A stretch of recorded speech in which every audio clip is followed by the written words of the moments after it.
ನಮಸ್ಕಾರ. ಯಾವುದೇ ಒಂದು ಸ್ಪರ್ಧಾತ್ಮಕ ಪರೀಕ್ಷೆಯ ಪ್ರಶ್ನೆ ಪತ್ರಿಕೆಯನ್ನು ತೆಗೆದುಕೊಂಡಾಗ ನಮಗೆ ಪ್ರಾಬ್ಲಮ್ಸ್ ಆನ್ ಟ್ರೈನ್ಸ್ ಅಥವಾ ರೈಲಿನ ಸಮಸ್ಯೆಗಳು ಅಧ್ಯಾಯದ ಮೇಲಿನ ಕನಿಷ್ಠ ಒಂದಾದರೂ ಲೆಕ್ಕವನ್ನು ನಾವು ಕಾಣ್ತೇವೆ. ಹಾಗಾಗಿ ಪ್ರಾಬ್ಲಮ್ಸ್ ಆನ್ ಟ್ರೈನ್ಸ್ ಅಥವಾ ರೈಲು ಸಮಸ್ಯೆಗಳ ಈ ಅಧ್ಯಾಯದ ಮೇಲಿನ ಲೆಕ್ಕಗಳು ಪರೀಕ್ಷಾ ದೃಷ್ಟಿಯಿಂದ ತುಂಬ ಇಂಪಾರ್ಟೆಂಟ್. ಇದನ್ನು ಕಲಿಯುವ ಒಂದು ಪ್ರಯತ್ನವನ್ನು ಈ ವಿಡಿಯೋದಲ್ಲಿ ಮಾಡೋಣ. ಈ ವಿಡಿಯೋದಲ್ಲಿ ಬರೀ ಲೆಕ್ಕಗಳನ್ನು ಮಾಡೋದಷ್ಟೇ ಅಲ್ಲ, ಲೆಕ್ಕಗಳನ್ನು ಮಾಡಲು ನಮಗೆ ಒಂದಿಷ್ಟು ಪರಿಕಲ್ಪನೆಗಳನ್ನು ತಿಳ್ಕೊಳ್ಳೋ ಅಗತ್ಯ ಇದೆ.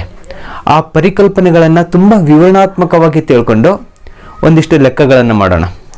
ಹಾಗಾಗಿ ರೈಲಿನ ಅಧ್ಯಾಯದ ಮೇಲಿನ ಈ ಲೆಕ್ಕಗಳನ್ನು ಬಿಡಿಸಲು ನಾನು ವಿಡಿಯೋನ 2 ಭಾಗಗಳಲ್ಲಿ ಮಾಡ್ತಾ ಇದ್ದೇನೆ. ಭಾಗ 1ರಲ್ಲಿ ಒಂದಿಷ್ಟು ಪರಿಕಲ್ಪನೆಗಳು ಮತ್ತು ಲೆಕ್ಕ, ಭಾಗ 2ರಲ್ಲಿ ಒಂದಿಷ್ಟು ಲೆಕ್ಕಗಳು ಮತ್ತು ಅದಕ್ಕೆ ಸಂಬಂಧಪಟ್ಟಂಥ ಪರಿಕಲ್ಪನೆಗಳನ್ನು ತಿಳ್ಕೊಳ್ಳೋಣ. ಭಾಗ 1 ಈ ವಿಡಿಯೋ ಪಾಠದಲ್ಲಿ ರೈಲು ಸಮಸ್ಯೆಗಳ ಮೇಲೆ ವಿಧ 1, ವಿಧ 2, ವಿಧ 3ರ ರೀತಿಯ ಪರಿಕಲ್ಪನೆಗಳನ್ನು ಮತ್ತು ಲೆಕ್ಕಗಳನ್ನು ಬಿಡಿಸೋಣ. ಈ ಪರೀಕ್ಷೆಯನ್ನು ನಾವು ಕ್ರ್ಯಾಕ್ ಮಾಡಬೇಕು ಅಂದರೆ ಈ ರೀತಿಯ ಲೆಕ್ಕಗಳನ್ನು ನಾವು ಕಲೀಲೇಬೇಕಾಗತ್ತೆ. ಹಾಗಂತ ಇದು ತುಂಬ ಕಷ್ಟವಾದ ಲೆಕ್ಕ ಏನಲ್ಲ. ಪರಿಕಲ್ಪನೆಯನ್ನು ನಾವು ಅರ್ಥ ಮಾಡಿಕೊಂಡ್ರೆ ತುಂಬ ಸರಳವಾಗಿ ಬಿಡಿಸ್ಬೋದು. ಯಾವುದೇ ಲೆಕ್ಕವನ್ನು ತೆಗೆದುಕೊಳ್ಳಿ, 4 ವಿಧದ ರೀತಿಯ ಲೆಕ್ಕಗಳಲ್ಲೇ ಬರುತ್ತೆ. ಹಾಗಾಗಿ ನೀವು ಪರೀಕ್ಷೆಯನ್ನು ಎದುರಿಸಬೇಕಂದ್ರೆ ಈ 4 ರೀತಿಯ ವಿಧಗಳನ್ನಾಗಿ ನಾನು ವಿಭಾಗಿಸಿದ್ದೇನೆ. ಆ ಪ್ರಕಾರವಾಗಿ ಕಲಿತ್ರೆ ನಿಮಗೆ ತುಂಬ ಸುಲಭ ಆಗತ್ತೆ ಅಂತ ಭಾವಿಸಿದ್ದೇನೆ. ನೋಡಿ, ಇಲ್ಲಿ ಮಾಡುವಂತಹ ಲೆಕ್ಕಗಳೇ ಪರೀಕ್ಷೆಗೆ ಬಂದು ಬಿಡುತ್ತೆ ಅಂತ ಅಲ್ಲ. ಈ ಪರಿಕಲ್ಪನೆಗಳನ್ನು ಕಲಿತು ಈ ಪರಿಕಲ್ಪನೆ ಆಧಾರದಲ್ಲಿ ಒಂದಿಷ್ಟು ಲೆಕ್ಕಗಳನ್ನು ಬಿಡಿಸಿದಾಗ ನಿಮಗೆ ಒಂದಿಷ್ಟು ಐಡಿಯಾ ಅಂತೂ ಸಿಕ್ಕೇ ಅನ್ನೋ ಭರವಸೆ ನಂದಾಗಿದೆ. ಹಾಗಾಗಿ ಮೊದಲನೇದಾಗಿ ಒಂದೊಂದೇ ವಿಧದಲ್ಲಿ ನಾವು ಈ ಲೆಕ್ಕಗಳನ್ನು ಕಲಿಯೋಣ. ವಿಧ 1 ಏನು? ವಿಧ 1 ನೋಡಿ, ಈ ವಿಧ 1 ಒಂದು ಪರಿವರ್ತನೆ, ಕನ್ವರ್ಷನ್ ಟೈಪ್ ಲೆಕ್ಕಗಳನ್ನು ಕೇಳ್ತಾರೆ. ಮೂಲಮಾನಗಳ ಪರಿವರ್ತನೆ ಇರುತ್ತೆ. ಅಂದರೆ ಈ ಯೂನಿಟ್ಸ್ಗಳ ಒಂದು ಕನ್ವರ್ಷನ್ ಇರುತ್ತೆ. ನೋಡಿ, ಕಿಲೋಮೀಟರ್ ಪರ್ ಅವರ್ ಅಲ್ಲಿ ಕೊಟ್ಟಿರುವಂಥದ್ದನ್ನು ಮೀಟರ್ ಪರ್ ಸೆಕೆಂಡ್ ನಲ್ಲಿ ನಾವು ಬದಲಾಯಿಸ್ಕೋಬೇಕಾಗತ್ತೆ. ಅದೇ ರೀತಿ ಸ್ಪೀಡನ್ನು ಮೀಟರ್ ಪರ್ ಸೆಕೆಂಡ್ ಅಲ್ಲಿ ಕೊಟ್ಟಾಗ ಅದನ್ನು ಕಿಲೋಮೀಟರ್ ಪರ್ ಅವರ್ ಅಲ್ಲಿ ಬದಲಾಯಿಸ್ಕೋಬೇಕಾದ ಸಂದರ್ಭ ಬರುತ್ತೆ. ಆ ರೀತಿಯಾದಂತಹ ಲೆಕ್ಕಗಳು, ಅದ್ರ ಮೇಲೆ ಒಂದಿಷ್ಟು ಲೆಕ್ಕಗಳು ಮಾಡೋಣ. ನಂತರದಲ್ಲಿ ವಿಧ 2 ಟೈಪ್ 2 ಯಾವುದಪ್ಪ ಅಂದ್ರೆ ಡಿಸ್ಟೆನ್ಸ್ ಮತ್ತೆ ಟೈಮ್ ಫಾರ್ಮುಲಾದ ಮೇಲೆ, ದೂರ ಮತ್ತು ಸಮಯ ಸೂತ್ರ. ಈ ತರಹದ ಸೂತ್ರ ನಾವು ಅನೇಕ ಸಂದರ್ಭಗಳಲ್ಲಿ ನೋಡ್ತೀವಿ. ಈ ದೂರ ಮತ್ತೆ ಸಮಯ ಇದಕ್ಕೆ ಸಂಬಂಧಪಟ್ಟಾಗೆ ಒಂದು ಅಧ್ಯಾಯ ಇದೆ. ಆ ಅಧ್ಯಾಯದಲ್ಲಿ ಇದಕ್ಕೆ ಸಂಬಂಧಪಟ್ಟಂತ ಇನ್ನೂ ಹೆಚ್ಚು ಲೆಕ್ಕಗಳನ್ನು ನೀವು ನೋಡಬಹುದು. ಅದರ ವಿಡಿಯೋವನ್ನು ಸಹ ಬಳಸಿ ನೀವು ಉಪಯೋಗನ ಪಡ್ಕೋಬಹುದು. ನೆಕ್ಸ್ಟ್ 3ನೇದು ಯಾವುದಪ್ಪ ಅಂದ್ರೆ ವಿಧ 3 ಟೈಪ್ 3 ನಲ್ಲಿ ಟ್ರೈನ್ ಮತ್ತೆ ಆಬ್ಜೆಕ್ಟ್. ಇದು ಬಹಳ ಇಂಪಾರ್ಟೆಂಟ್. ರೈಲು ಮತ್ತು ಯಾವುದೋ ಒಂದು ಕಾಯ, ಅಂದ್ರೆ ಯಾವುದು? ರೈಲು ಮತ್ತೆ ಒಂದು ಸಿಗ್ನಲ್ ಕಂಬ, ರೈಲು ಮತ್ತೆ ಮರವನ್ನ ದಾಟ್ಕೊಂಡು ಹೋಗುವಂಥದ್ದು, ರೈಲು ಮತ್ತೆ ಮೊಬೈಲ್ ಟವರ್, ರೈಲು ಮತ್ತೆ ಪ್ಲಾಟ್ಫಾರಂ ಅಥವಾ ಸೇತುವೆ, ಅಥವಾ ಒಬ್ಬ ವ್ಯಕ್ತಿ, ನಿಂತಿರೋ ವ್ಯಕ್ತಿ, ಅಥವಾ ಒಂದು ಸುರಂಗ ಮಾರ್ಗ. ಈ ರೀತಿಯಾಗಿ ಅನೇಕ ರೈಲು ಮತ್ತೆ ಕಾಯಗಳಿಗೆ ಸಂಬಂಧಪಟ್ಟಂಗೆ ಇರುವಂತಹದ್ದು ಅದು ವಿಧ 3ರಲ್ಲಿ ಬರುತ್ತೆ. ಇನ್ನೊಂದು ಯಾವುದಪ್ಪ ಅಂದ್ರೆ ಥಿಯರಿ ಆಫ್ ರಿಲೇಟಿವಿಟಿ, ಸಾಪೇಕ್ಷತಾ ಸಿದ್ಧಾಂತದ ಮೇಲೆ. ಅಂದ್ರೇನು?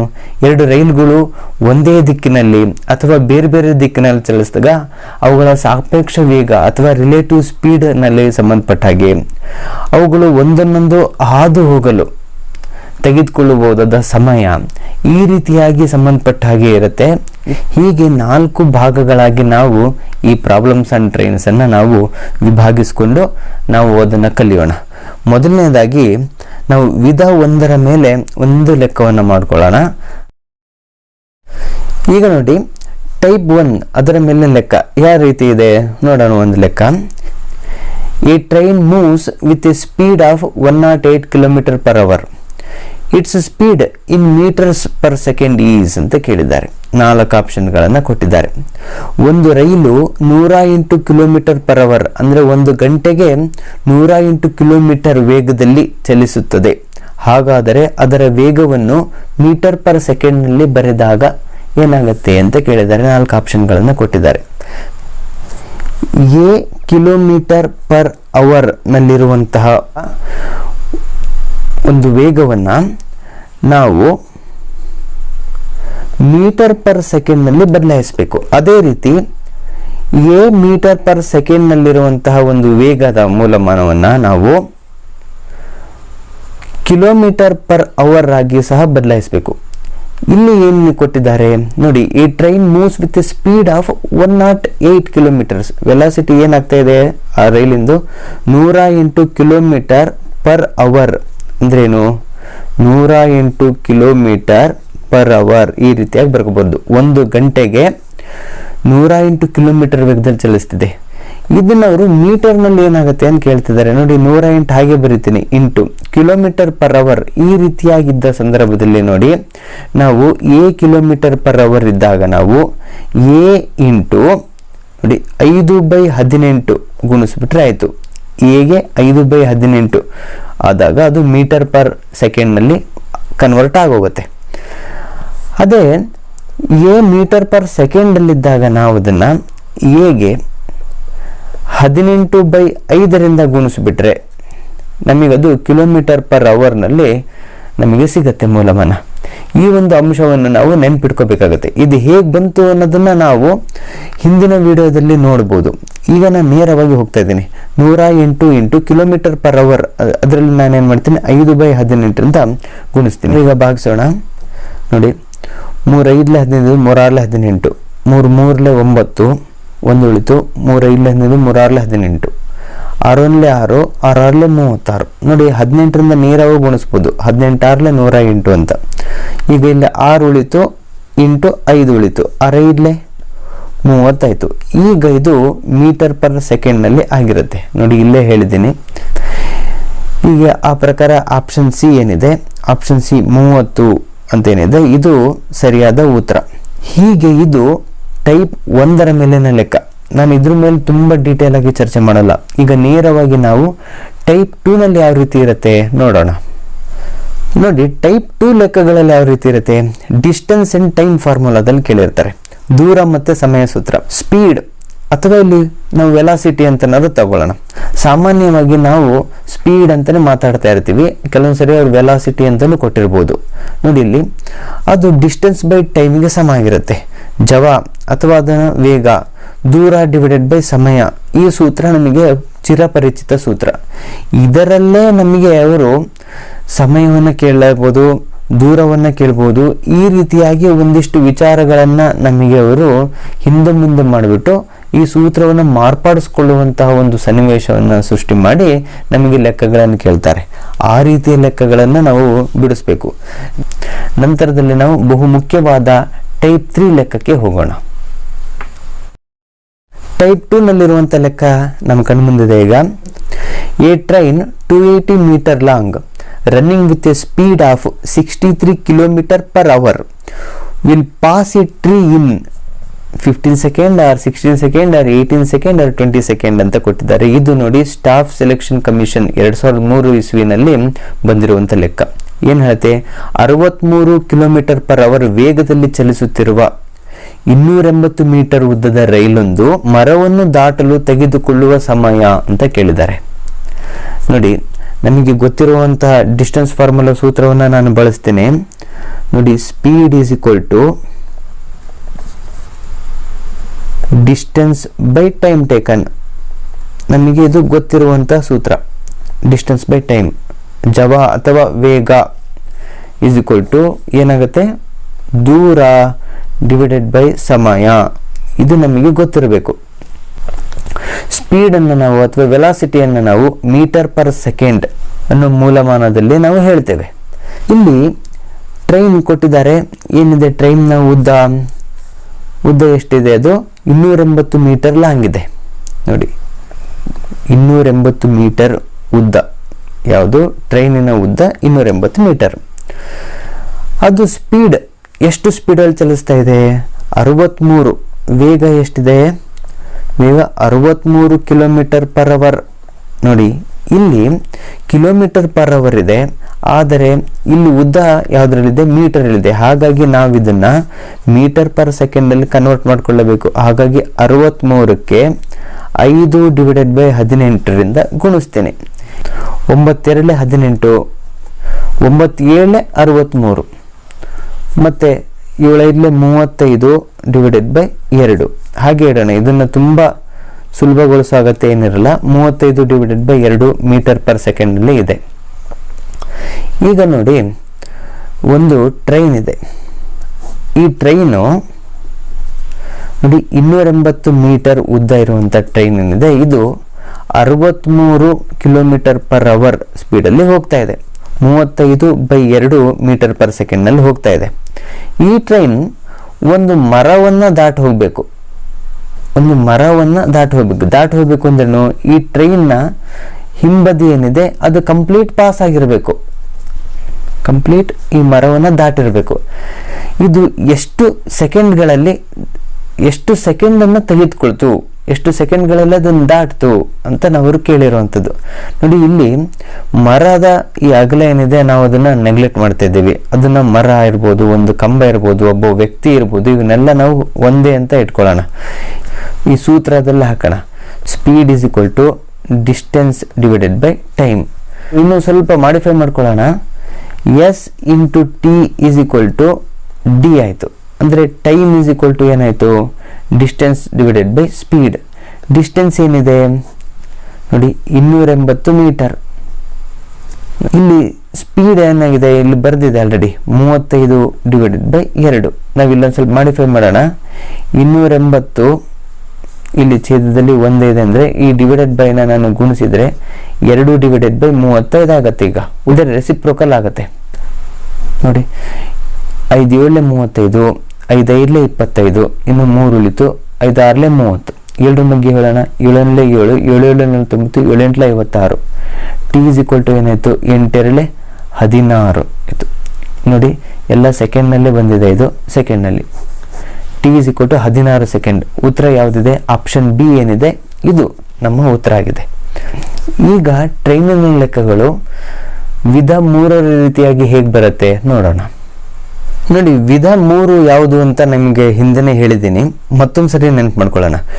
ಟ್ರೈನ್ ಆ್ಯಂಡ್ ಆಬ್ಜೆಕ್ಟ್, ರೈಲು ಮತ್ತು ಕಾಯ. ಏನು, ಒಂದು ರೈಲು ಸಿಗ್ನಲ್ ಕಂಬವನ್ನು ದಾಟ್ಬೋದು, ಮರವನ್ನು ದಾಟ್ಬೋದು, ಮೊಬೈಲ್ ಟವರ್ ಇರ್ಬೋದು, ಒಂದು ಪ್ಲಾಟ್ಫಾರಮ್ ನೋಡಿ, ಇದು ಅಗಲವಾಗಿರುವಂಥದ್ದು ಪ್ಲಾಟ್ಫಾರಮ್, ಸೇತುವೆ ಇತ್ಯಾದಿಗಳು. ಈ ರೀತಿಯಾದ ಅಂಶಗಳನ್ನು ದಾಟುವಾಗ ನಮಗೆ ಒಂದಿಷ್ಟು ವಿಚಾರಗಳನ್ನ ತಿಳ್ಕೊಬೇಕಾಗತ್ತೆ. ಆ ವಿಚಾರಗಳನ್ನು ಮೊದಲು ತಿಳ್ಕೊಂಡು ನಂತರದಲ್ಲಿ ಒಂದಿಷ್ಟು ಉದಾಹರಣೆ ಲೆಕ್ಕಗಳನ್ನ ಮಾಡೋಣ. ನೋಡಿ, ಟೈಪ್ 3ನಲ್ಲಿ ಈ ಕುರಿತು ಪರಿಕಲ್ಪನೆಗಳನ್ನು ತಿಳಿಯೋಣ. ನೋಡಿ, L ಮೀಟರ್ ಉದ್ದ ಇರುವ ಒಂದು ರೈಲು ಒಂದು ಕಂಬವನ್ನು ಅಥವಾ ನಿಂತಿರುವ ಒಬ್ಬ ವ್ಯಕ್ತಿಯನ್ನು ಅಥವಾ ಒಂದು ಮರವನ್ನು, ಇವೆಲ್ಲ ಒಂದೇ ಅಂತ ಅರ್ಥ, ಅದನ್ನು ಹಾದು ಹೋಗಲು ತೆಗೆದುಕೊಳ್ಳುವ ಸಮಯ ಆ ರೈಲು L ಮೀಟರ್ ದೂರ ಕ್ರಮಿಸಲು ತೆಗೆದುಕೊಳ್ಳುವ ಸಮಯಕ್ಕೆ ಸಮನಾಗಿರುತ್ತದೆ. ಈ ಒಂದು ಸ್ಟೇಟ್ಮೆಂಟ್ ಬಹಳ ಇಂಪಾರ್ಟೆಂಟ್ ನಾವು ಕಲಿಯುವಾಗ. ಈ ಸ್ಟೇಟ್ಮೆಂಟನ್ನು ಬರೆದಿಟ್ಕೊಂಡ್ರೂ ತುಂಬ ಒಳ್ಳೆಯದು. ನಾನು ಇದನ್ನು ಒಂದು ದೃಶ್ಯದ ರೂಪದಲ್ಲಿ ತರ್ತೀನಿ. ನೋಡಿ, ಒಂದು ಟ್ರೈನ್ ಇದೆ. ಈ ಟ್ರೈನ್ ಏನಿದೆ L ಮೀಟರ್ ಉದ್ದ ಇದೆ. ಅಂದರೆ L ಅಂದರೆ ಏನು, ಒಂದು ಉದಾಹರಣೆಗೆ ಒಂದು 100 ಮೀಟರ್ ಉದ್ದ ಇರುವಂಥ ಟ್ರೈನು ಅಂತ ಇಟ್ಕೊಳ್ಳೋಣ. ಈ ಟ್ರೈನ್ ಚಲಿಸ್ತಾ ಇರುವಾಗ ಒಂದು ಕಂಬ ಇರ್ಬೋದು, ಒಬ್ಬ ವ್ಯಕ್ತಿ ನಿಂತಿರುವಂಥ ವ್ಯಕ್ತಿ ಇರ್ಬೋದು, ಅಥವಾ ಒಂದು ಮರವನ್ನು ಅದು ದಾಟ್ಕೊಂಡು ಹೋಗಬೇಕು. ಆ ದಾಟ್ಕೊಂಡು ಹೋಗಲಿಕ್ಕೆ ಆ ರೈಲು ಎಷ್ಟು ಸಮಯ ತಗೊಳುತ್ತೆ? ದಾಟ್ಕೊಂಡು ಹೋಗೋದು ಅಂದ್ರೇನು, ಈ ಟ್ರೈನ್ ಏನಿದೆ, ಈ ಟ್ರೈನ್ನ ಕೊನೆ ಏನಿದೆ ಅದು ಕಂಪ್ಲೀಟಾಗಿ ದಾಟಿ ಹೋಗಿರಬೇಕು.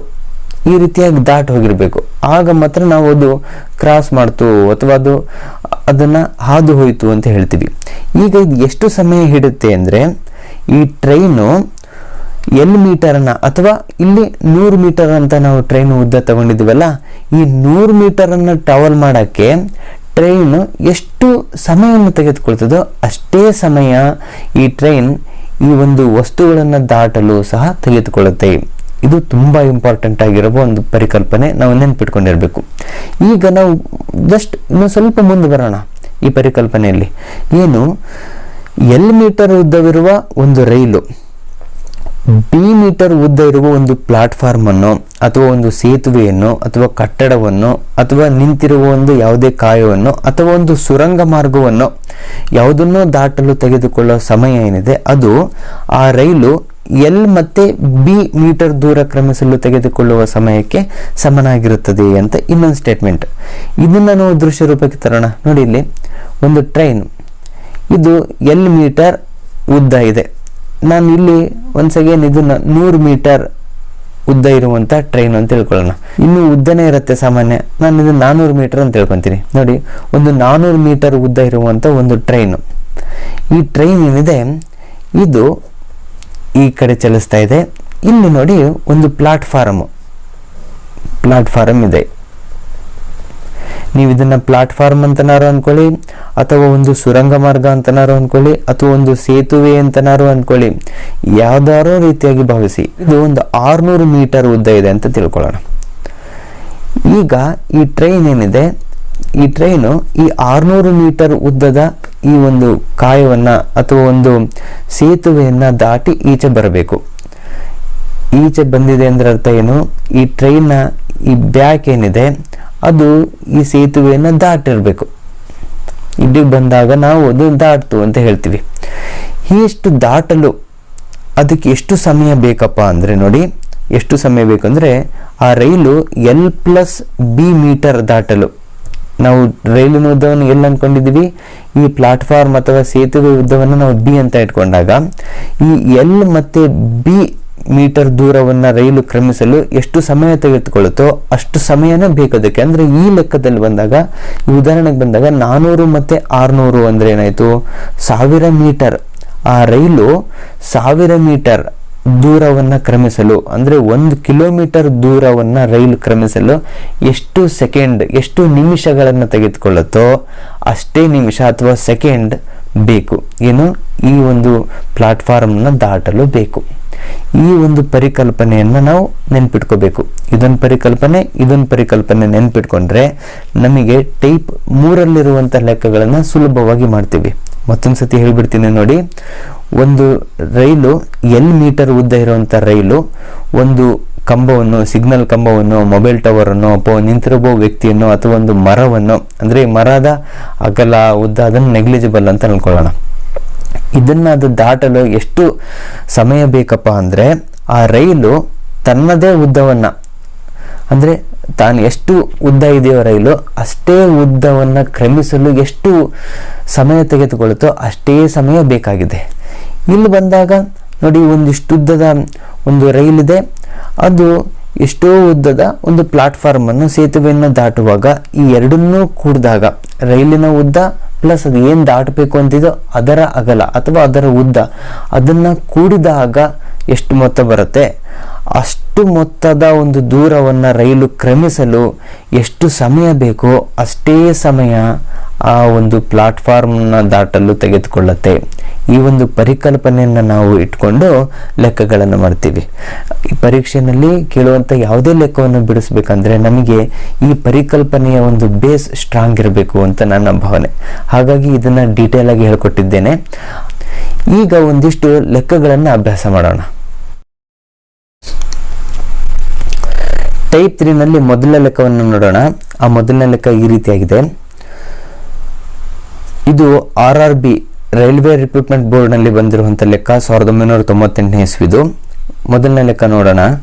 How long does a train 110 meters long running at the speed of 72 km/h take to cross a bridge 132 meter in length ಅಂತ ಕೇಳಿದ್ದಾರೆ. ನೋಡಿ, 72 km/h ವೇಗದಲ್ಲಿ ಚಲಿಸುತ್ತಿರುವಂತಹ ಮತ್ತು 110 ಮೀಟರ್ ಉದ್ದ ಇರುವ ರೈಲೊಂದು 132 ಮೀಟರ್ ಉದ್ದದ ಸೇತುವೆಯೊಂದನ್ನು ದಾಟಲು ತೆಗೆದುಕೊಳ್ಳುವ ಸಮಯ ಎಷ್ಟು ಅಂತ ಕೊಟ್ಟಿದ್ದಾರೆ. 4 ಆಪ್ಷನ್ಸ್ಗಳು ಸಹ ಇಲ್ಲಿದೆ. ನೋಡಿ, ಫಸ್ಟ್ ನಾನು ಅದನ್ನ ಚಿತ್ರ ರೂಪದಲ್ಲಿ ಬರೆದು ಲೆಕ್ಕವನ್ನು ಅರ್ಥ ಮಾಡ್ಕೋತೀನಿ. ಒಂದು ರೈಲಪ್ಪ, ಇದೊಂದು ರೈಲ್ ಇದೆ. ಈ ರೈಲು 110 ಮೀಟರ್ ಉದ್ದ ಇದೆ. ಅಂದ್ರೆ ನಾವು ರೈಲಿನ ಉದ್ದವನ್ನು L ಅಂತ ಇಟ್ಕೊಳ್ಳೋಣ. 110 ಮೀಟರ್ ಉದ್ದ ಇದೆ. ಇದರ ಒಂದು ವೇಗ, ಒಂದು ಸ್ಪೀಡ್ ಎಷ್ಟಿದೆಪ್ಪ ಅಂದ್ರೆ 72 km/h ಇದೆ. ಅಷ್ಟು ವೇಗದಲ್ಲಿ ಹೋಗ್ತಾ ಇದೆ ರೈಲು. ಈ ರೈಲ್ ಏನಾಗಿದೆ, ಈಗ ಇಲ್ಲೊಂದು ಸೇತುವೆ ಇದೆ, ಇಲ್ಲೊಂದು ಸೇತುವೆ ಬಂದಿದೆ. ಈ ಸೇತುವೆ ಉದ್ದ ಎಷ್ಟಿದೆ, ಈ ಸೇತುವೆ ಉದ್ದ 132 ಮೀಟರ್ ಇದೆ. ಈ ಸೇತುವೆಯನ್ನ ಅದು ಕ್ರಾಸ್ ಮಾಡ್ಬೇಕಂದ್ರೆ ರೈಲ್ ಇಲ್ಲಿಗೆ ಬರಬೇಕದು. ಇದೇ ರೈಲ್ ಏನಿದೆ, ಸೇಮ್ ರೈಲು 110 ಮೀಟರ್ ಉದ್ದ ಇದೆ ರೈಲು. ಇದರ ಹಿಂಬದಿ ಏನಿದೆ, ಹಿಂಬದಿ ಕಂಪ್ಲೀಟ್ ಪಾಸ್ ಆಗಿರಬೇಕು. ಆ ರೀತಿ ಅದು ದಾಟಲು ಎಷ್ಟು ಸಮಯ ತೆಗೆದುಕೊಳ್ಳುತ್ತೆ ಅಂತ ಕೇಳಿದರೆ ಕೊನೆಯದಾಗಿ ನಾವು ಟೈಮ್ ಅನ್ನು ಕಂಡುಹಿಡಬೇಕು. ನಮಗೆ ಗೊತ್ತಿರೋ ಒಂದೇ ಸೂತ್ರ ಯಾವುದು ಅಂತಂದ್ರೆ distance and time formula. Velocity is equal to distance by time taken ಅಥವಾ speed is equal to distance by time taken. ಈ ಸೂತ್ರವನ್ನು ನಾವು ಬಳಸ್ತೀವಿ.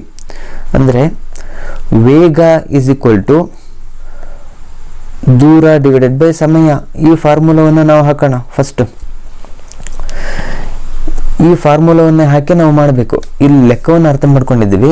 ಏನೇನಾಗುತ್ತೆ ನೋಡೋಣ. ಫಸ್ಟ್ ನಮಗೆ ಸಮಯ ಬೇಕು, ಟೈಮ್. ಆ ಟೈಮ್ ಬೇಕಂದ್ರೆ ನಮಗೆ ಗುಣಿಸ್ಬಿಡೋಣ. V into T is equal to D ಉರೆ ಗುಣಾಕಾರ ಮಾಡಿದಾಗ ಟಿ ಈಸ್ ಈಕ್ವಲ್ ಟು ಏನಾಯಿತು, ಡಿಸ್ಟೆನ್ಸ್ ಡಿವೈಡೆಡ್ ಬೈ ವಿ. ಯಾವಾಗಲೂ ಇದರ ಸಹಗುಣಕ ಛೇದಕ್ಕೆ ಬರುತ್ತೆ. ವಿ ಡಿವೈಡೆಡ್ ಬೈ ಟಿ, ದೂರ ಡಿವೈಡೆಡ್ ಬೈ ವೇಗ ಆಯಿತು. ಈಗ ನೋಡಿ, ದೂರವನ್ನು ನಾವು ಒಂದು ಸ್ವಲ್ಪ ಮಾಡಿಫೈ ಮಾಡ್ಕೊಳ್ಳೋಣ. ಎಲ್ ಮೀಟರ್ ಇರುವಂತಹ ರೈಲು ಈ ಬಿ ಮೀಟರ್ ಉದ್ದವಿರುವಂತಹ ಒಂದು ಸೇತುವೆಯನ್ನು ದಾಟಲು ಅದು ಎಷ್ಟು ಸಮಯ ತೆಗೆದುಕೊಳ್ಳುತ್ತೆ ಅಂದರೆ, ಆ ರೈಲು L plus B 110 plus 132 metre ಇಷ್ಟು ದೂರವನ್ನು ಕ್ರಮಿಸಲು ಎಷ್ಟು ಸಮಯ ತಗೊಳುತ್ತೋ ಅಷ್ಟೇ ಸಮಯ ತೆಗೆದುಕೊಳ್ಳುತ್ತೆ. ಹಾಗಾಗಿ ಎಲ್ ಪ್ಲಸ್ ಬಿ ಅಂತ ಬರ್ಕೊಂಡಿದ್ದೇನೆ. ವಿ ಅಂದರೆ ನಮಗೆ ಗೊತ್ತಿರೋ ವಿನೇ. ಈ ಫಸ್ಟು ಈ ವಿ ಏನಿದೆ 72 ಕಿಲೋಮೀಟರ್ ಪರ್ ಅವರ್, ಇದನ್ನು ನಾವು ಮೀಟ್ರಲ್ಲಿ ಕನ್ವರ್ಟ್ ಮಾಡ್ಕೋಬೇಕು. ಯಾಕೆಂದರೆ ಇಲ್ಲಿ ನೋಡಿ ಮೀಟ್ರಲ್ಲಿ ಇದೆ, ರೈಲಿನ ಉದ್ದ ಆಗಿರ್ಬೋದು, ಬ್ರಿಡ್ಜಿನ ಉದ್ದ ಆಗಿರ್ಬೋದು. ಹಾಗಾಗಿ ಇದನ್ನು ಮೀಟರ್ ಪರ್ ಸೆಕೆಂಡಲ್ಲಿ ಮಾಡ್ಕೋಬೇಕು. ಹಾಗಾಗಿ 72 ಇಂಟು ಕಿಲೋಮೀಟರ್ ಪರ್ ಅವರ್ನ 5 ಡಿವೈಡೆಡ್ ಬೈ 18ರಿಂದ ಗುಣಿಸ್ಬೇಕು. ಅವಾಗ ಅದು ಮೀಟರ್ ಪರ್ ಸೆಕೆಂಡ್ ಆಗುತ್ತೆ. ನೋಡಿ 6 3 18, 6 1 6, 1 ಉಳಿತು ಅಂದರೆ 12 ಆಯಿತು. 6 2 12, ಮತ್ತೆ 3 1 3, 3 4 12.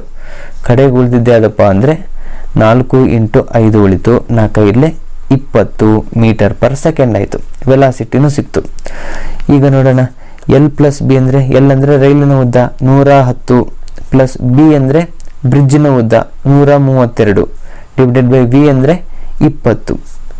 ನೋಡೋಣ, 110 ಪ್ಲಸ್ 132, 110 ಪ್ಲಸ್ 132, 2 4 2, 242 ಡಿವೈಡೆಡ್ ಬೈ 20. ನೋಡಿ, ಕಾಂಪಿಟೇಟಿವ್ ಎಕ್ಸಾಮಲ್ಲಿ ಇದನ್ನು ತುಂಬ ಸ್ಪೀಡಾಗಿ ಮಾಡಬೇಕಾಗತ್ತೆ. ಆದರೆ ನಾನಿಲ್ಲಿ ಪ್ರಾಕ್ಟೀಸ್ ಆಗಲಿ ಅನ್ನೋ ಉದ್ದೇಶಕ್ಕೆ ಮಾಡ್ತಿದ್ದೇನೆ. ಈ ಥರದ್ದು 10 ಲೆಕ್ಕಗಳು ಮಾಡಿದರೆ ನಿಮ್ಮ ಸ್ಪೀಡ್ ಇನ್ನೂ ಜಾಸ್ತಿ ಆಗುತ್ತೆ. ಹಾಗಾಗಿ ಇದನ್ನು ಭಾಗಿಸೋಣ ನಿಧಾನವಾಗಿ. 2 10 20, 2 1 2, 2 4, 2 1 2. ಮತ್ತೆ ಭಾಗಿಸ 10ರಿಂದ 121 ಡಿವೈಡೆಡ್ ಬೈ 10 ಅಂದರೆ ನೋಡಿ ಇದು 12.1 ಆಗುತ್ತೆ. 12.1 ಸೆಕೆಂಡ್. ಹಾಗಾಗಿ ಆಪ್ಷನ್ ಬಿ ಏನಿದೆ, ಆಪ್ಷನ್ ಬಿ 12.1 ಸೆಕೆಂಡ್ ಅನ್ನೋದು ಉತ್ತರ ಆಯಿತು. ಹೀಗೆ ನಾವು ಒಂದು ಲೆಕ್ಕವನ್ನು ತಿಳ್ಕೊಂಡಿದ್ದೀವಿ. ಇನ್ನೊಂದು ಲೆಕ್ಕವನ್ನು ನೋಡೋಣ. ಆ ಲೆಕ್ಕದ ವಿಶೇಷತೆಯನ್ನು ತಿಳ್ಕೊಳ್ಳೋಣ. ಈ 300 metre long train crosses a platform in 39 seconds. While it crosses a signal pole in 18 seconds, what is the length of the platform ಅಂತ ಕೇಳಿದ್ದಾರೆ. ನೋಡಿ, 300 ಮೀಟರ್ ಉದ್ದದ ರೈಲು 39 ಸೆಕೆಂಡ್ಗಳಲ್ಲಿ ಪ್ಲಾಟ್ಫಾರ್ಮ್ ಅನ್ನು ದಾಟಿದ್ದಾರೆ. ಪ್ಲಾಟ್ಫಾರ್ಮ್ ದಾಟಲು 39 ಸೆಕೆಂಡ್. ಮತ್ತೆ ಅದೇ ಟ್ರೈನು ಒಂದು ಸಿಗ್ನಲ್ ಕಂಬವನ್ನು 18 ಸೆಕೆಂಡ್ಗಳಲ್ಲಿ ಸಿಗ್ನಲ್ ಕಂಬವನ್ನು ದಾಟುತ್ತದೆ. ಒಂದು ಸಿಗ್ನಲ್ ಕಂಬವನ್ನು 18 ಸೆಕೆಂಡ್ನಲ್ಲಿ ದಾಟುತ್ತೆ. ಹಾಗಾದರೆ ಪ್ಲಾಟ್ಫಾರ್ಮ್ನ ಉದ್ದವನ್ನು ಕಂಡುಹಿಡಿಯಿರಿ ಅಂತ ಕೊಟ್ಟಿದ್ದಾರೆ.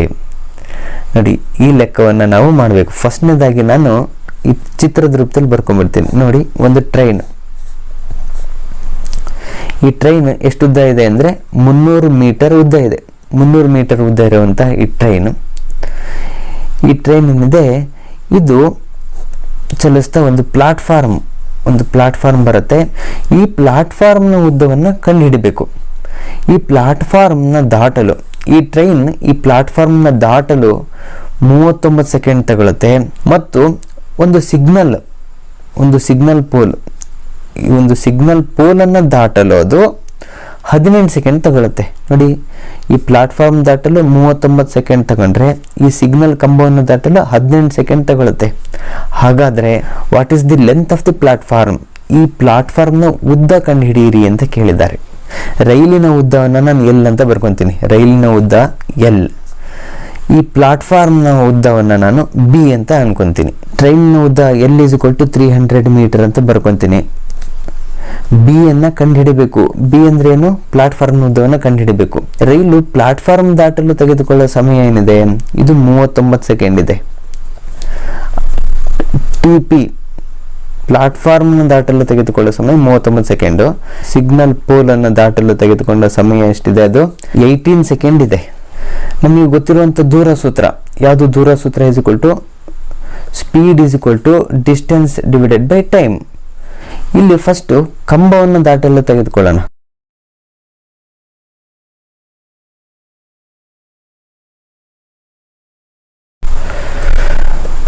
ಇಲ್ಲಿ ನೋಡಿ, ಡಿ ಅಂದ್ರೆ ಏನಿದು? ಆ ರೈಲ್ ಎಷ್ಟು ಉದ್ದ ಇದೆಯೋ ಅಷ್ಟು ದೂರವನ್ನು ಕ್ರಮಿಸಲು ತೆಗೆದುಕೊಳ್ಳುವ ಸಮಯವನ್ನ ಆಗಿರುತ್ತೆ. ಇಲ್ಲಿ ಕಂಬವನ್ನು ದಾಟಲು ಅದು 18 ಸೆಕೆಂಡ್ಗಳನ್ನು ತೆಗೆದುಕೊಂಡಿದೆ. ಆಗ ನಮಗೆ ಒಂದು ಸ್ಪೀಡ್ ಸಿಗುತ್ತೆ. ಅದೇ ಸ್ಪೀಡಲ್ಲೇ ಅದು ಪ್ಲಾಟ್ಫಾರ್ಮ್ನು ಸಹ ದಾಟಿರೋದು. ಹಾಗಾಗಿ ನಮಗೊಂದು ಮಾನದಂಡ ಸಿಕ್ಕಂಗಾಗತ್ತೆ. ಇಲ್ಲಿ ಭಾಗಿಸೋಣ. 2×18, 2ರಿಂದ ಭಾಗಿಸಿದಾಗ 150 ಬರುತ್ತೆ. 150 ಡಿವೈಡೆಡ್ ಬೈ 9. ಇನ್ನು ನಾವು ಅದನ್ನು ಭಾಗಿಸ್ಬೋದು. 3×3 9, 3×5 15, 0 ಹಾಗೆ ಉಳಿತು. 50 ಡಿವೈಡೆಡ್ ಬೈ 3 ಉಳಿತು. ಇರ್ಲಿ, ಹಾಗೆ ಇಟ್ಕೊಂಡ್ಬಿಡೋಣ. ಹಾಗಾಗಿ ಇಲ್ಲಿ ಬರಿತೀನಿ, ವೆಲಾಸಿಟಿ ಅಥವಾ ಸ್ಪೀಡ್ ಎಷ್ಟು ಬಂದಿದೆ? 50/3 ಮೀಟರ್ ಪರ್ ಸೆಕೆಂಡ್ ಅಲ್ಲಿ ಬಂದಿದೆ. ಈಗ ರೈಲು ಪ್ಲಾಟ್ಫಾರ್ಮ್ನ ದಾಟಲು ಎಷ್ಟು ಸಮಯ ತೆಗೆದುಕೊಳ್ಳುತ್ತೆ ಅನ್ನೋದನ್ನ ಬಳಸಿ ನಾವು ಅದರ ಉದ್ದವನ್ನು ಕಂಡುಹಿಡಿಯೋಣ. ಅದಕ್ಕೂ ಮತ್ತು ಸೂತ್ರ ಇದೇ ಹಾಕ್ತೀವಿ, S is equal to D/T, speed is equal to distance by time taken. ಈಗ ನೋಡಿ, ಇಲ್ಲಿ ದೂರ ಅಂದ್ರೆ ಏನು? ಇಲ್ಲಿ ದೂರ ಅಂದ್ರೆ ರೈಲು ತನ್ನ ಉದ್ದ ಪ್ಲಸ್ ಪ್ಲಾಟ್ಫಾರ್ಮ್ ಉದ್ದ ಇವೆಲ್ಲ ದಾಟಲು ತೆಗೆದುಕೊಳ್ಳುವಂತಹ ಸಮಯದಿಂದ ನಾವು ಇಲ್ಲಿ ಎಸ್ ಅಂದ್ರೆ 50/3 ಆಯ್ತು. ಎಲ್ ಅಂದ್ರೆ ನಾವು ರೈಲಿನ ಉದ್ದ 300 ಪ್ಲಸ್ ಬಿ, ಅದನ್ನೇ ನಾವು ಕಂಡುಹಿಡಬೇಕು. ಹಾಗಾಗಿ ಬಿ ಅನ್ನು ಹಾಗೆ ಬರ್ಕೊಂಡಿದ್ದೇನೆ. ಪ್ಲಾಟ್ಫಾರ್ಮ್ ಉದ್ದ ಬಿ. ಟೈಮ್ ಪ್ಲಾಟ್ಫಾರ್ಮ್ ದಾಟಲು ತೆಗೆದುಕೊಂಡ ಸಮಯ 39 ಸೆಕೆಂಡ್. ನೋಡಿ, ಇಲ್ಲಿ ನಾವು 18 ಹಾಕಿದ್ವಿ, ಅದು ಕಂಬವನ್ನು ದಾಟಲು ತೆಗೆದುಕೊಂಡ ಸಮಯ ಆಯಿತು. ಇದು ಪ್ಲಾಟ್ಫಾರ್ಮ್ ದಾಟಲು 39. ಈಗ ನಾವು ಸುಲಭಗೊಳಿಸೋಣ. 3×3 ಇಲ್ಲಿ ಬರೀತೀನಿ, 50 divided by 1 is equal to 300 plus B divided by 13 ಆಯಿತು. ಇವರ ಗುಣಾಕಾರ ಮಾಡೋಣ. 50 × 13 ಅಂದರೆ 50 × 13 is equal to 300 plus B. 50ರಲ್ಲಿ 13 ಗುಣಿಸೋಣ. 13×5 65 ಮತ್ತು 0, 650 is equal to 300 plus B. ಇಲ್ಲಿ ಸುಲಭಗೊಳಿಸೋಣ. ಏನಾಗುತ್ತೆ? 650 is equal to 300 plus B ಆಗಿದೆ. ಬಿ ಇಸ್ ಈಕ್ವಲ್ ಟು 300 ಇಂಚು ಕಳಿಸೋಣ. 650 ಮೈನಸ್ 300. 650ರಲ್ಲಿ 300 ಕಳೆದ್ರೆ 350 ಉಳಿತು. ಅದು ಯಾವುದರಲ್ಲಿದೆ? ಮೀಟರಲ್ಲಿದೆ. Therefore length of the platform ಏನಪ್ಪ? ಪ್ಲಾಟ್ಫಾರ್ಮ್ನ ಉದ್ದ. ಪ್ಲಾಟ್ಫಾರ್ಮ್ನ ಉದ್ದ ಎಷ್ಟು ಅಂದರೆ 350 ಮೀಟರ್. ಮತ್ತೊಂದು ಲೆಕ್ಕವನ್ನು ಕಲಿಯೋಣ. ಆ ಲೆಕ್ಕ ಈ ರೀತಿಯಾಗಿದೆ ನೋಡಿ. ಟೈಪ್ 3 ನಲ್ಲಿರುವಂತಹ ಮತ್ತೊಂದು ಲೆಕ್ಕ ಈ ರೀತಿಯಾಗಿದೆ. ಬಹುಶಃ ಇದು ಟೈಪ್ 3 ಸಂಬಂಧಪಟ್ಟಂಗೆ ಇದು ಕೊನೆ ಲೆಕ್ಕ. ಇದು ಸ್ಟಾಫ್ ಸೆಲೆಕ್ಷನ್ ಕಮಿಷನ್ 2003 ನಲ್ಲಿ ಬಂದಿರುವಂತಹ ಲೆಕ್ಕ. ಈ train 800 meter long is running at a speed of 78 km/h. If it crosses a tunnel in 1 minute, then the length of the tunnel is, ಅಂದ್ರೆ length of the tunnel in metres is ಅಂತ ಕೇಳಿದ್ದಾರೆ. 800 metre ಉದ್ದ ಇರುವ ರೈಲೊಂದು 78 km/h ವೇಗದಲ್ಲಿ ಓಡುತ್ತಿದೆ. ಇದು ಒಂದು ಸುರಂಗ ಮಾರ್ಗವನ್ನು ಹಾದು ಹೋಗಲು 1 ನಿಮಿಷ ತೆಗೆದುಕೊಂಡರೆ ಸುರಂಗದ ಉದ್ದವನ್ನು ಮೀಟರ್ಗಳಲ್ಲಿ ಕಂಡುಹಿಡಿಯಿರಿ ಅಂತ ಇದೆ. ನೋಡಿ, ಒಂದು ಟ್ರೈನ್ ಏನಿದೆ, ಈ ಟ್ರೈನ್ 800 ಮೀಟರ್ ಉದ್ದ ಇದೆ, ಅಂದ್ರೆ ಎಲ್ ಅಂತ ಬರಿತೀವಿ. ರೈಲಿನ ಉದ್ದ ಎಲ್. ಇದು ಎಷ್ಟು ವೇಗದಲ್ಲಿ ಓಡ್ತಾ ಇದೆ ಅಂದ್ರೆ 78 km/h. 1 ಗಂಟೆಗೆ 78 ಕಿಲೋಮೀಟರ್ ವೇಗದಲ್ಲಿ ಓಡ್ತಾ ಇದೆ. ಇದನ್ನು ನಾವು ಮೀಟರ್ ಪರಿವರ್ತಿಸ್ಕೊಳ್ಳೋಣ. ಈ ಟ್ರೈನು ಒಂದು ಟನಲ್, ಒಂದು ಸುರಂಗ ಮಾರ್ಗವನ್ನು ಹಾದು ಹೋಗುತ್ತೆ. ಇದು ಸುರಂಗ ಮಾರ್ಗ. ಆ ಸುರಂಗ ಮಾರ್ಗದ ಉದ್ದ ಗೊತ್ತಿಲ್ಲ ನಮಗೆ. ಈ ಸುರಂಗ ಮಾರ್ಗದ ಉದ್ದ ಬಿ ಅಂತ ಇಟ್ಕೊಳ್ಳೋಣ. ಆ ಸುರಂಗ ಮಾರ್ಗವನ್ನ ಹಾದು ಹೋಗಲು ಅದು 1 ಮಿನಿಟ್ ಅನ್ನು ತೆಗೆದುಕೊಳ್ಳುತ್ತೆ. ಅಂದ್ರೆ ಅದನ್ನ ಸೆಕೆಂಡ್ ಅಲ್ಲಿ ಹೇಳೋದಾದ್ರೆ 1 ಮಿನಿಟ್ ಅಂದ್ರೆ 60 ಸೆಕೆಂಡ್ ಅಲ್ವಾ? 60 ಸೆಕೆಂಡ್ನಲ್ಲಿ ಈ ಟ್ರೈನ್ ಈ ಸುರಂಗವನ್ನು ಹಾದು ಈಚೆ ಬರುತ್ತೆ ನೋಡಿ, ಈಚೆ ಬರುತ್ತೆ ಟ್ರೈನ್. ಹಾಗಾದಾಗ ಈ ಸುರಂಗದ ಉದ್ದವನ್ನು ಕಂಡು ಹಿಡಿಯಿರಿ ಅಂತ ಇದೆ ನೋಡಿ. ನಮಗೆ ಗೊತ್ತಿರುವಂತಹ ಸೂತ್ರ ಅದು speed is equal to distance divided by time. Speed is equal to distance by time ಸೂತ್ರ. ಇಲ್ಲಿ ಸ್ಪೀಡ್ ಕೊಟ್ಟಿದ್ದಾರೆ 78 km/h. ಓಕೆ, ಸ್ಪೀಡ್ ಸಿಕ್ಕಿದೆ. ಡಿಸ್ಟೆನ್ಸ್ ನಮಗೆ ಸಿಗುತ್ತೆ. ಡಿಸ್ಟೆನ್ಸ್ ಹೇಗೆ, ಈ ಸುರಂಗ ಕೊಟ್ಟಾಗ ಏನು ಡಿಸ್ಟೆನ್ಸ್ ಆಗುತ್ತೆ ಅಂದರೆ ನೋಡಿ, L+B, ರೈಲಿನ ಉದ್ದ ಪ್ಲಸ್ ಸುರಂಗದ ಉದ್ದ, ಅದೇ ಡಿಸ್ಟೆನ್ಸ್. ಅಫ್ಕೋರ್ಸ್ ನಮಗೆ ಇದು ಬಿ ಗೊತ್ತಿಲ್ಲ, ಈಗ ಕಂಡು ಹಿಡಿಯೋಣ. ಟಿ ಏನಿದೆ 60 ಸೆಕೆಂಡ್, ನಮಗೆ ಗೊತ್ತಿದೆ ಅಲ್ವಾ. ಹಾಗಾಗಿ ಎಸ್ ಸಿಕ್ಕಿದೆ, ಡಿ ನಲ್ಲೂ ನಮಗೆ ಬರ್ಕೊಳ್ಳೋದು ಗೊತ್ತಾಯ್ತು, ಟಿ ನಲ್ಲೂ ಗೊತ್ತಾಯ್ತು. ಈಗ ಒಂದೇ ಒಂದು ಏನಪ್ಪ ಅಂದರೆ ಎಸ್ ಅಲ್ಲಿ ನಮಗೆ ಅಂದರೆ ಸ್ಪೀಡ್ 78 km/h ಇದೆ. ನಾವು ಅದನ್ನು ಮೀಟ್ರಲ್ಲಿ ಕನ್ವರ್ಟ್ ಮಾಡ್ಕೋಬೇಕು. 78 × 5 / 18 m/s. 3 5 15, 3 6 18, 3 2 6, 1 ಉಳಿತು 18 ಆಯಿತು, 3 6 18. ಮತ್ತು 2ರಿಂದ ಭಾಗಿಸೋಣ.